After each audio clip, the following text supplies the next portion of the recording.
A podcast? Did your radio show get canceled?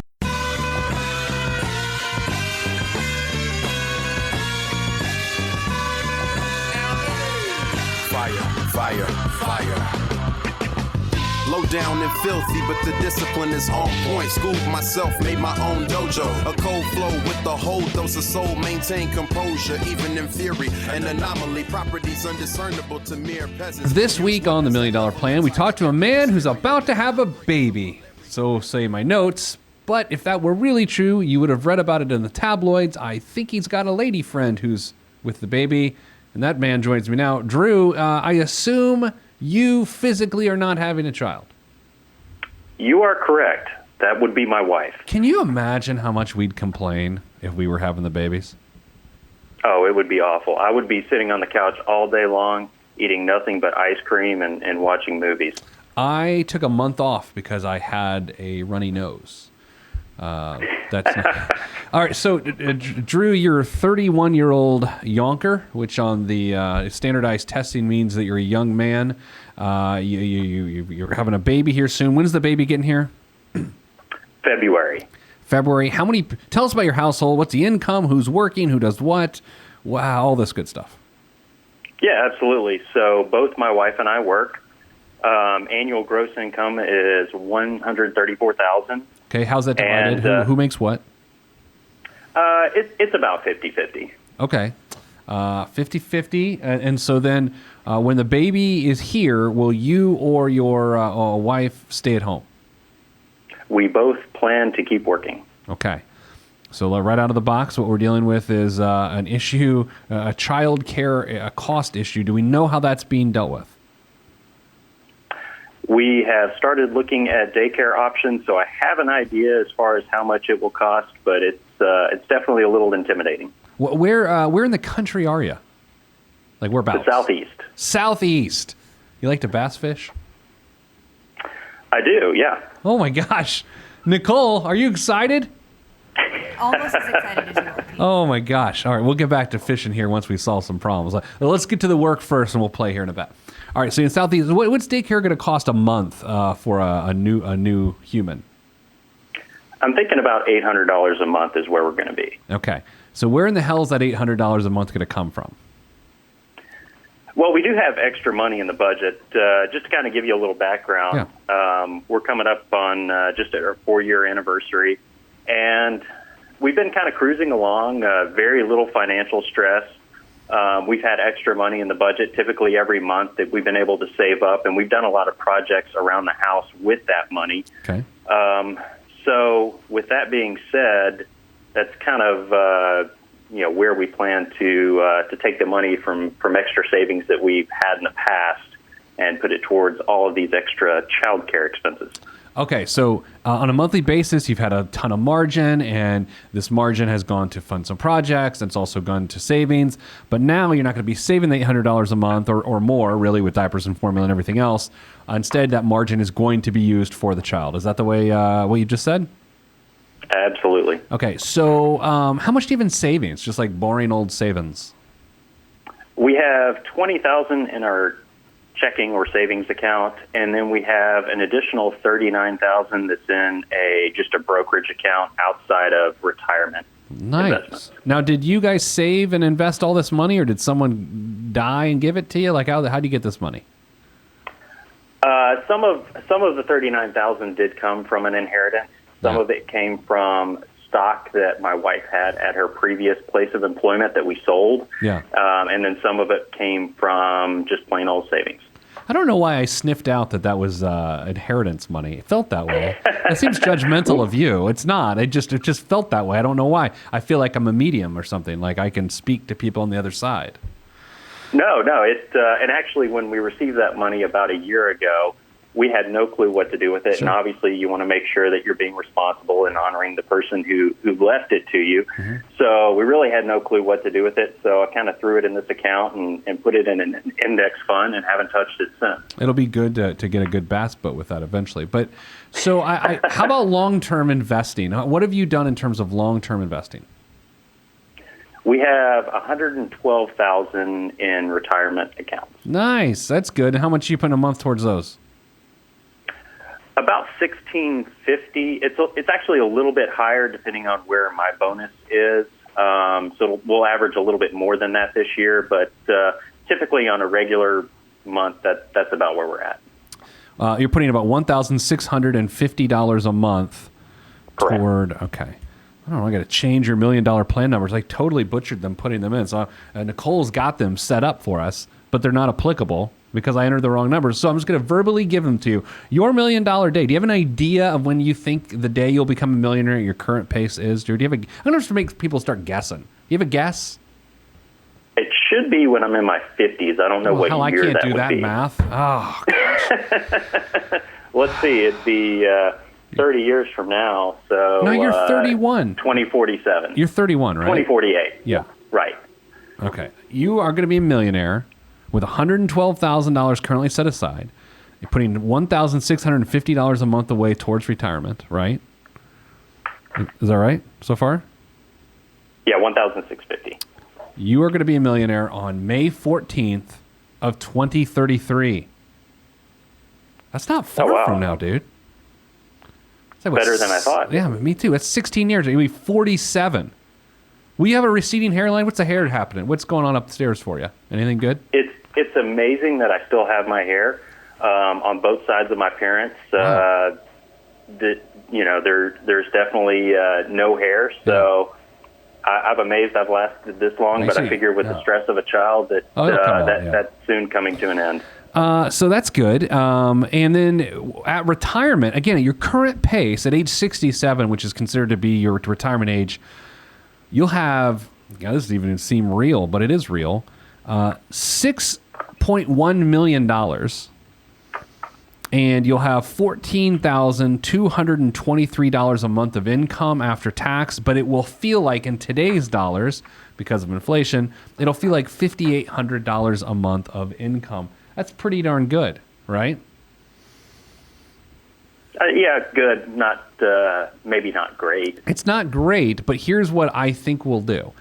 I think your natural pay increases will take care of the rest of that story. Do you know what I mean? Like, as you get pay increases, the percentage of which you're going to your 401k, the dollar amounts will rise. I don't think you have to do anything specifically different for retirement if you're okay retiring at age 67. Are you, or do you have any idea? I mean, you're 31. You're basically a child yourself, and that is not as condescending as it sounds. I'm 39. I'm basically like your big baby brother, you know? What do you think? Yeah, no, 67 good? I'm okay with that. I think my wife may want to retire earlier than that, and if we're able to, that'd definitely be great. Do either of you have a pension? No. Okay. Either of you slated to get a gigantic pay increase over the next several years? I am in sales, so I'm very optimistic, but there's just a lot of unknown. Sure. Let's get back to the baby. You said in your email to us you got some nasty habits you're trying to kick. They're not even nasty. They're just sort of social expenses that any two people who don't have children get to enjoy. And you're a little nervous that your budget's going to change, huh? Let me go ahead and give you a warning. Actually, my wife was the one that reached out. Wait a second. 'Cause she knew that you got set up? Yeah, absolutely. We were set up. Nicole, did you know this? No, I did not. Oh my gosh. Is this the first time this has happened? To my knowledge, it might be. I think it is. I can't recall any time that we've had something like this happen. This is fantastic. So how did she break this awful news to you, Drew? Actually, she didn't tell me. I got an email from Nicole saying that I had been selected to be on the show, and I was like, wait, what? So she submitted with your email Oh address. my gosh, God. I pulled up your account earlier, too, to see your submission form, and she completely acted as if it were you. So is this like an intervention? No, she knows that, I got to know you through your USA Today article, Okay. and I got into your podcast, and I don't want to make things awkward, but Yeah. she's even accused me of having a man crush on you. Hey. So, Well, you've obviously got poor vision, so that's a problem. And the kid's going to have poor vision now. So this is But no, crazy. I love this. Yeah, she knew I was kind of a little stressed out about all the unknown because of the baby. So I think that's why she reached out and did this. So I'm not upset at all. This is definitely a good thing. Okay, when you found out your wife's having this baby of yours, what was your initial sort of? Did you have like the Papa Bear, like, oh my God, I got to grow up now? What were you thinking? Yeah, I mean, it wasn't a complete surprise. But, a lot of feelings and emotions come over you. Yeah. And, I feel like when you're in your 20s, you can make mistakes and it's okay. But once you get into your 30s, and especially when you find out your wife is pregnant, it's like, okay, I can't make big mistakes. I've got to be a true responsible adult now. Whew. Now, do either of you, what kind of debt do you have? I don't feel like I know anything about you. What's your housing situation? You got a mortgage or anything? Yes, we own our house. We have a 30-year mortgage with about 25 years left on that. What's your payment? It's around $1,700, including taxes and insurance. Nicole, will you pull up that initial screen on so I can see some of his data? And then what? Any student loans or any other debts or anything like that? The only other debt we have is a car loan, which we owe about $13,700 left on it. Okay, so no student loans. Do you guys go to school? Go to college? Or how was it paid for and all that good stuff? We did, and we were very, very lucky in that both of our parents paid for our college tuition, so we graduated debt-free, which that's one of my questions today is about funding a 529 because it's very important to us that we kind of pay that forward and are able to provide that to our children. What state do you live in? You said Southeast, but now I need the state. Tennessee. Okay. Actually, we've looked at 529 plans in Tennessee before. I don't think you guys have a huge state income tax provision, do you? No state income tax. Okay. You have no state income tax. Correct. Okay, but I'm saying with the 529, I don't think there's any additional tax benefits in the state of Tennessee. Tennessee's 529 is called TN Stars. TN being the, state code for Tennessee. TN Stars College Savings Plans. There's no special state tax benefits in Tennessee. So I'm telling you this because you can choose to participate in the Tennessee plan, or you can choose any other plan in any other state because there's no reason for you to participate in the Tennessee one. There's really no incentives because there's no tax incentives. So you might just choose the one with the best investment performance and the lowest fees. You know what I mean? Gotcha. Any recommendations? I think Vanguard, let's look real quick. Vanguard always is known for their very inexpensive investor Vanguard. Nevada. Could be a gamble. So Nevada's plan, Vanguard does it. So it's going to be cheap and it's going to be good performing. Now, I have the Indiana plan because I live in Indiana and there's good tax incentives, but it actually performs pretty well as well. I think we're up like 18% year to date or in the last 12 months. Of course, I should say that I am advertise. I'm what do we call it? Paid endorser of the Indiana 529 plan. So I'm telling you that in the aspect of my job here, not because I'm paid to tell you to be in the Indiana 528. Get in the Nevada one. You're fine. Just get in the Nevada plan, and I'll probably lose my contract with Indiana for just telling you to say that. But you can start that now. You can start saving it for now. Or you could start, if you haven't already, have you started moving the $800 a month that you think is going to go toward daycare? Have you started pushing that off somewhere else?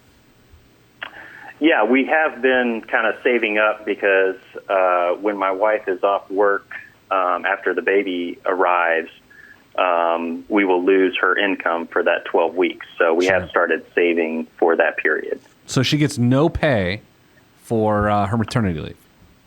She gets short-term leave for, I think, 6 weeks, and it's only, I want to say, 60% of her pay. Jeez. So I'll just say here at the Pete the Planner World headquarters, our maternity leave policy is much more generous than that. But look, here, we're not trying to compare employers. Okay, so 529. So I would say here's a good strategy. Do you think you'll have more than one kid? I know we're dealing with one right now. You don't know if you like it. Do you anticipate having more children? The plan is at least 2. Okay, at least 2. So there's going to be always a bunch of daycare for the next, 7 or 8 years? You're going to have a bunch of daycare costs? It seems like that's going to be the case, yeah. I would at least try to get, if you can, try to get a couple $100 extra a month to start a 529. It sounds like you get bonuses or you have good months based on sales. Is that true? Right. I get a bonus once a year. And so those bonuses have helped towards savings, have helped towards other goals, home projects.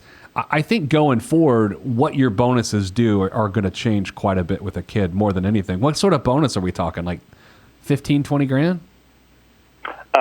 No, majority of my income comes from a base salary. My company is European, so they're not really into the whole commission and bonuses thing.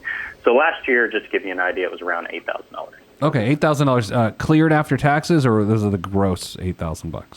Gross $8,000. Okay, so you got like a $5,600 or something like that. After 401k, I think it was around $4,000. Okay. So what could be interesting. I don't know if you use those for family vacations, but you might start doing that because you're going to be a dad now. So you'll have to be like in Gatlinburg, getting airbrush shirts and eating saltwater taffy with old timey photos with your kids. Right? I mean, that's on the horizon. But you could also start using that $4,000 of that bonus to fund the kids' 529 plan. So I am a father, as I mentioned from time to time.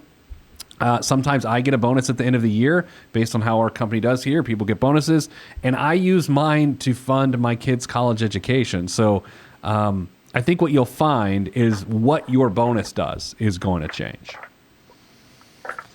You know, because you've already got your emergency fund funded. You've already got that, $39,000 in that brokerage account. So you've got your first bucket taken care of. Your second bucket's got a nice start to it. Your long-term bucket, you can leave the hell alone and just let it grow. I think, unless I'm missing something, I think what really this turns into is what your bonus does probably needs to change over the next several years. Right. And typically that has gone to a lot of projects for the house, sure. Things that we've been trying to get taken care of before the kids come, such as roof, air conditioning, getting the exterior painted, things that we hopefully shouldn't have to worry about for a while. Indoor plumbing. That should, that should make our lives a little bit easier financially. You got life insurance? This is a fun question. I do. Both my wife and I have 20-year term policies, $500,000 each.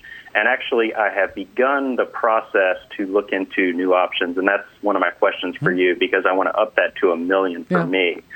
And so I thought about adding another $500,000 policy, or should I just cancel the policy I have and get a $1 million policy? Well, that's a great question. So when did you get the first one?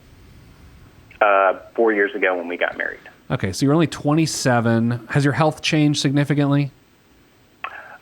No, I'm healthy. However, I do have a family member that passed away from cancer. So as a result of that, it is a little pricey for me.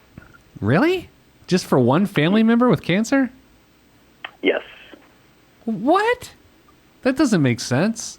I used to dabble. Well, like, what are you paying a month for $500,000? I think it's $55. Well, that's not expensive. I guess expensive is relative, right? My wife's is like, I want to say $22. Well, it's because women don't do stupid crap like you and I do. Like, no one understands. Women are cheaper to insure because they don't do stupid crap. Drew, do you do dumb stuff? Can I plead the fifth? Then yes, I do too, right? You do dumb things. You'll grow out of it. Here's what you do. Do you have an insurance guy, or how do you do this? Like, how do you get your life insurance?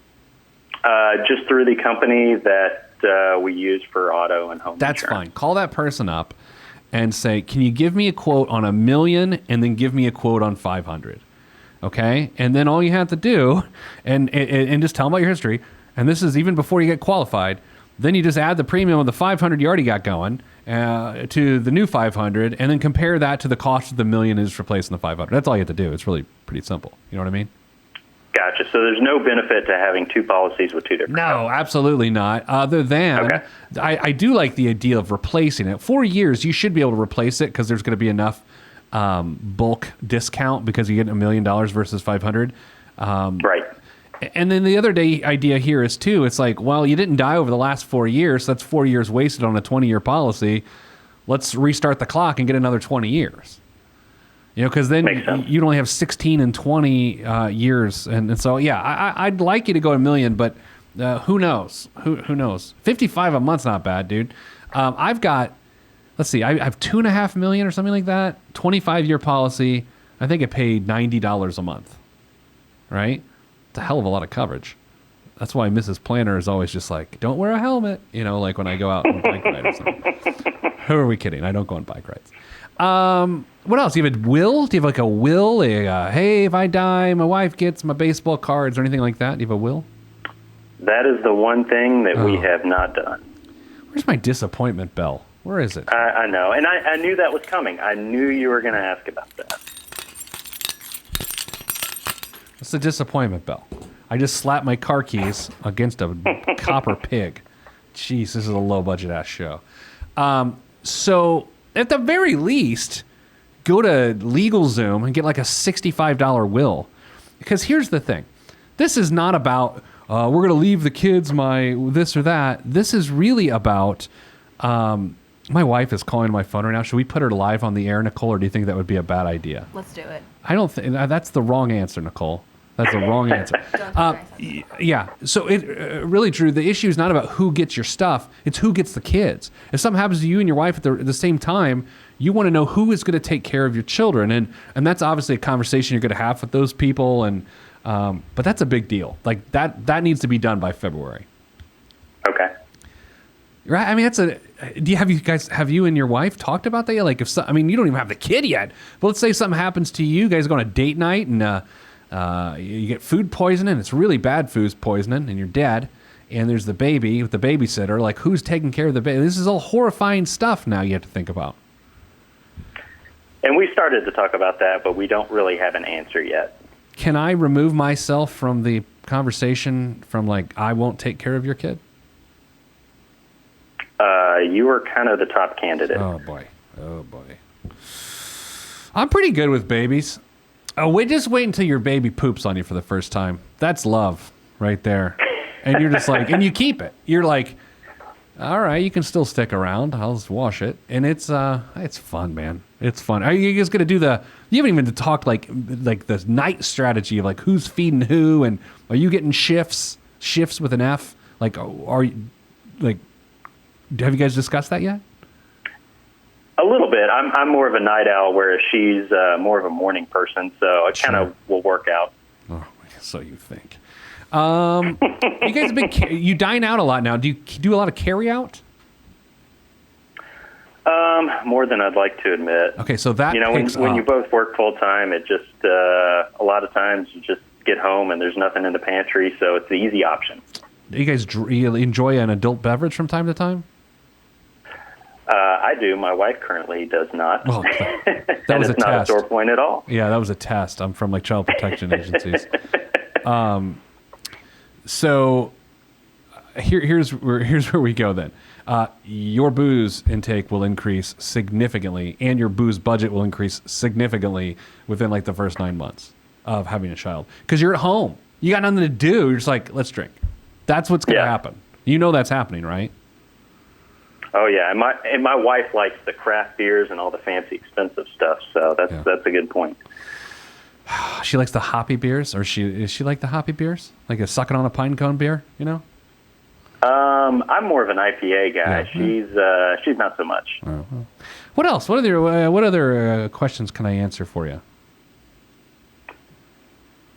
Yeah, when it comes to a financial advisor, that's something that we have not yet explored. Okay. And there are two major concerns that I have with that. Mm-hmm. Number one, obviously most financial advisors get paid on commission. So I feel like the industry as a whole, and I know you used to be in this industry, but I feel like they are incentivized to go out and find people with money, not to go find somebody and help them become wealthy. So that's kind of always bothered me, number one. And then number two, I feel like they're a little too conservative because they're afraid to have to make that call and tell you that you've lost a lot of money. Well, okay, so a few things here. Number one, everyone knows I was kicked out of the industry for a Ponzi scheme. Number two, I'm just kidding. That's not true. That's not true. Okay, sorry. You can't say that most are commission based. I mean, some are, some aren't. I would argue even the ones that aren't necessarily incentivized and aren't directly aligned with you. And this is where like sometimes the industry people get mad at me, but like here's how the fee only model works. You've got your $39,000. If someone were to manage that for you, it would cost you $390 a year every year to have that managed. And someone will come along to you and they would say, hey, you know what though? If you lose money, you know, we're going to take a beating too. So let's say your $39,000 goes down to $30,000. Instead of paying them $390, you will pay them $300. You're still paying them, right? Right. Like, and so, but the industry's like, well, it's hard on us too. Well, no, you're still getting paid. Like, right. Like that's not completely aligned. Or if they'll say, well, we made you $10,000, you're at $49,000 a year. Now they're getting paid $490. So I don't know. Based on what you've described to me, I don't know if you need a financial advisor right now.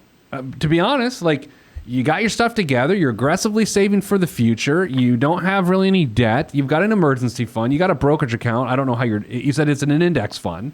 Fine. You're going to get your life insurance in the right order. I don't know, dude. I don't think you need one. I'm okay with that answer. I enjoy researching, different mutual funds and ETFs and choosing what to invest in. So if you think I'm okay the way the things are set up now, then that's great. I think you're fine. I mean, what kind of brokerage account? Just like one of the big online brokerage accounts? Exactly. That's fine. Just don't get like all weird and like, I'm going to put our kids' college money in Bitcoin. Now, by the way, now that the fact that I just said that, I'm going to get angry emails saying, that's what I like. We got to do a whole Bitcoin episode. You ever listen to this show, Drew? Is this your first time around? You ever listen to this show? Oh, I've listened to probably most of the podcast. All right. Well, you need to get a new hobby. But I know, I should do a Bitcoin episode, right? You should, because somebody's going to email you and say, hey, I made millions off Bitcoin. Oh, my God. They always do. They always do. They pull up their Bugatti. So you're into bass fishing, you mentioned, before we go here. You do like the bass fish? Is this true? Yeah, more so my father-in-law. He's got a bass boat, and he's really big into it. But, I enjoy anything that I can sit, relax, and drink a beer and just kind of sit out on the water. If I agree to take care of your children, do you think your father-in-law will take me bass fishing in his bass boat? I think we can make that happen. Okay, we'll talk to my people. Anything else before we go? Anything else we need to do? Yeah, actually, I have a curveball to throw at you. Oh, good. And my wife said I had to ask you. Uh-oh. So I have to admit, I'm a car guy. Okay. You can see where this is going. Oh, this is not good. No. I currently I drive a truck, and albeit it's a very nice truck, but it was purchased more for practicality and towing, because obviously you got to have something to pull the boat. And I've been thinking about taking some money and maybe $10,000 to $15,000 and buying a little sports car for fun. Okay, so am I being absolutely ridiculous because my wife is 5 months pregnant? Do you have a mustache? I do not. Okay. Then don't buy a sports car. I mean, it's just obvious. If you like, yeah, you know what? Look, you and I are friends, and everyone likes each other. But no, that's a dumb idea, dude. No. I know. I'm so disappointing to everyone I come across. But that's the truth. I mean, just like watch a YouTube video or of like a guy in a Fiero. No. At this point, no. No, out of the 39,000, is that the deal? That's right. That's where I was planning to take the money. Who left you the money? My grandparents. Did your grandpa have like a sports Model A or something? Like, did he have like a sports car of some sort? Was he a sports car guy? He was a car guy, but no, he never really had anything like that. Okay, how about this? If you still feel the way a year from now, the way you feel now, maybe. But you need to feel fatherhood, because here's what's going to happen. I think you're going to come March or April of next year, sports car season, and you're going to go, well, that was a dumb idea. And then you would have avoided it. But at this time next year, if you're still feeling this way, we will have you back on the program, and we will reevaluate. I just don't think it makes any sense right now. I'm okay with that. Oh, Man, I think I may have just impressed your wife. Yeah. So in a year from now, I can reach out to you, right? Absolutely, yeah. Just did Nicole or me or the copper pig that sounds the alarm for whatever. So, all right, man. Thank you for listening. Thanks for reading my column. That makes you. I have 2 readers, you and my mother, and I appreciate both of you to certain degrees. That's it, dude. Thanks so much. No, thank you. Don't buy a car. All right, everybody. That's it for this week's show. That was fun. I like that guy. I like fishing. All right, hey, if you're going to have a baby, get life insurance, have a will. Don't buy a car right before they're born. If you do, make sure there's a car seat in it. That's it. I'm out. Bye. If you want to be on this podcast and have Pete fix your money life, then hit us up at PeteThePlanner.com/podcast. You heard me. PeteThePlanner.com/podcast. Log on. This is for information purposes only. It's not the Swiss financial planning device. Consult a financial advisor. Released from Everest, the fresh is fresh, and you can call me E.T. Word to John Tesh. Let me bless this harmonic presentation. It's amazing, so amazing. I'm the reason. Salutations, I bring you love, Tron greetings from a faraway land. I am the sole controller. Put the remote down and let me take control. You're now a part of my zone, so enjoy yourself. Love Tron can restore your health. I bring you greetings, salutations. How you doing? And is that how y'all say it? The tinkling of the keys is an homage to the little star. I sojourn over poetic descriptions of sound and travel to my other world. Out of this world, spaceship on my arm took me home, fueled by the ink and the megabytes and the hypertext transfer protocol, stronger than the Skynet and the Terminator. I push faders into warp speed, glide with ease, creating a breeze they call a black hole. Event horizon, no rear view concerns. This I adjourn, and beats I burn. This I adjourn, and beats I burn. Salutations, I bring you love, Tron greetings from a faraway land. I am the sole controller. Put the remote down and let me take control. You're now a part of my zone, so enjoy yourself. Love Tron can restore your health. I bring you greetings, salutations. How you doing? And is that how y'all say it?